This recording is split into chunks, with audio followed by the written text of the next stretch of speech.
So Wargamer just published a brand new interview with Dawn of War 4 senior game designer Elliott Verbiest, and so if you are planning to play as the Necrons when the game launches, there's actually a lot of interesting information in the article.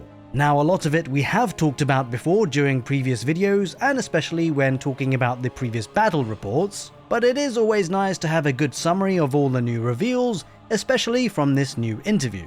In any case, this particular interview dives into the thinking behind the faction, and explains why the Necrons play the way they do, why certain classic abilities have been redesigned, and how King Art Games is trying to make one of the most overpowered factions in Warhammer lore feel fun to play without making them completely miserable to fight against. One of the very first things that Elliott Verbiest talks about is the overall philosophy behind designing the Necrons. It turns out the team started with 3 core pillars that they wanted every part of the faction to revolve around.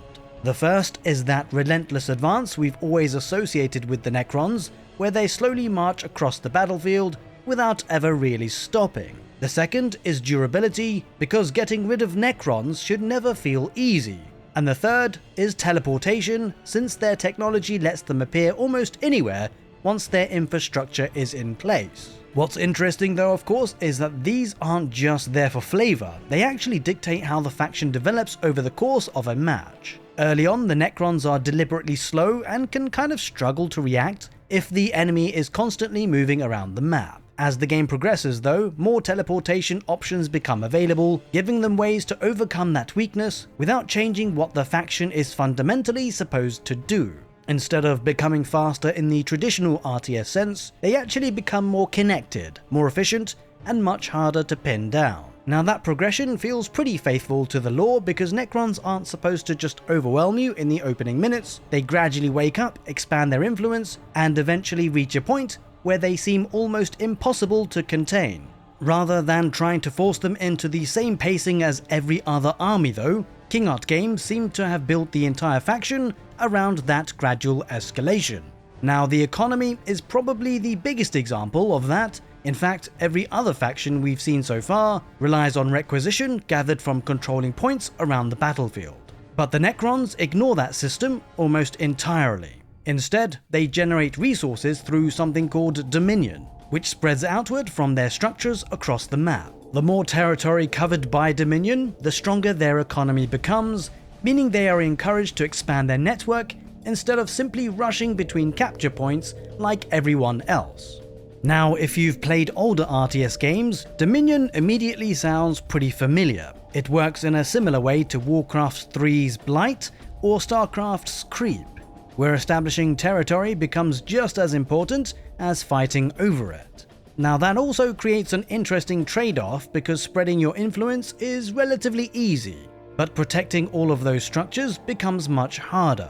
Since Necron armies are intentionally slow, overextending can leave huge parts of your economy exposed if your opponent manages to attack in several places at once. Now another major topic in the interview is reanimation, and this is seemingly where King Art Games had to make one of the toughest design decisions.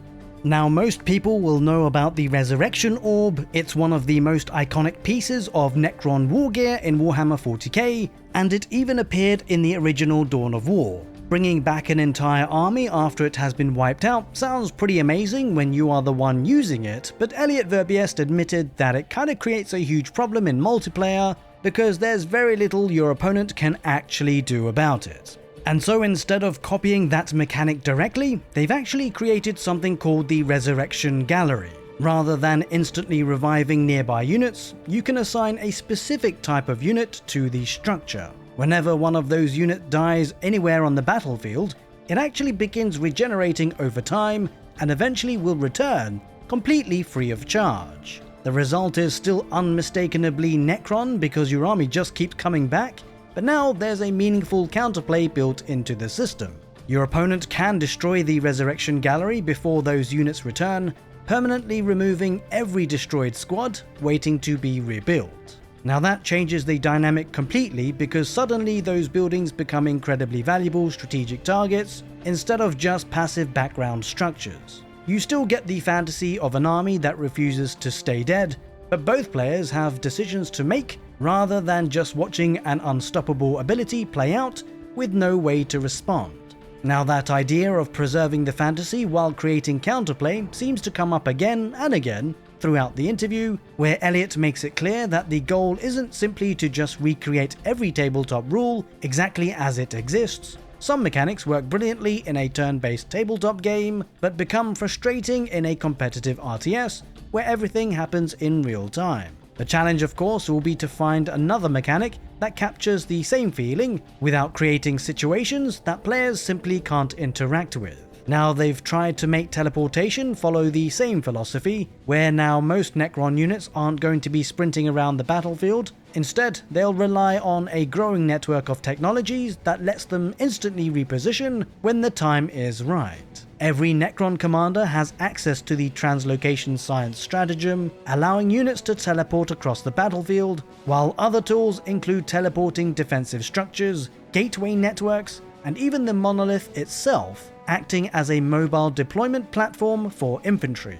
So this should mean that the faction feels pretty different depending on what stage of the game you're in. Early battles are likely to revolve around carefully pushing forward and protecting your expanding dominion, but later on, the map starts feeling much smaller because the Necrons can suddenly move forces wherever they are needed the most. Instead of becoming more aggressive through raw speed, they become more dangerous because distance gradually stops mattering. So one thing I liked about this interview as well is that it reinforces something that we've been seeing across the developer updates. They are of course putting a lot of effort into making every faction feel mechanically unique, rather than simply giving each army different unit models with similar underlying systems. We've already seen the war mechanics for the Orcs, the new sphere network for the Adeptus Mechanicus, and now the Necrons are introducing Dominion, resurrection galleries, and an entire teleportation infrastructure that changes how they approach the fight. If King Art Games can indeed pull all of this off while keeping multiplayer balanced, Dawn of War 4 could end up with some of the most distinctive faction identities that we've seen in a real-time strategy game for quite some time.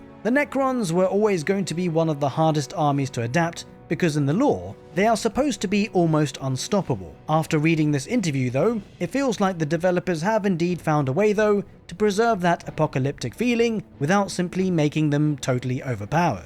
Now, with that all being said, as you guys know, I do enjoy reading your comments at the bottom of videos, and considering there is an Ask Me Anything session coming up with the developers very soon, if you could ask the developers one question about Dawn of War 4, what would it be? Also, really importantly though, you guys may have noticed that I have been posting some content about Total War, Warhammer 40k recently, and I wanted to gauge the community here on how they feel about that. Are you guys only interested in Dawn of War 4?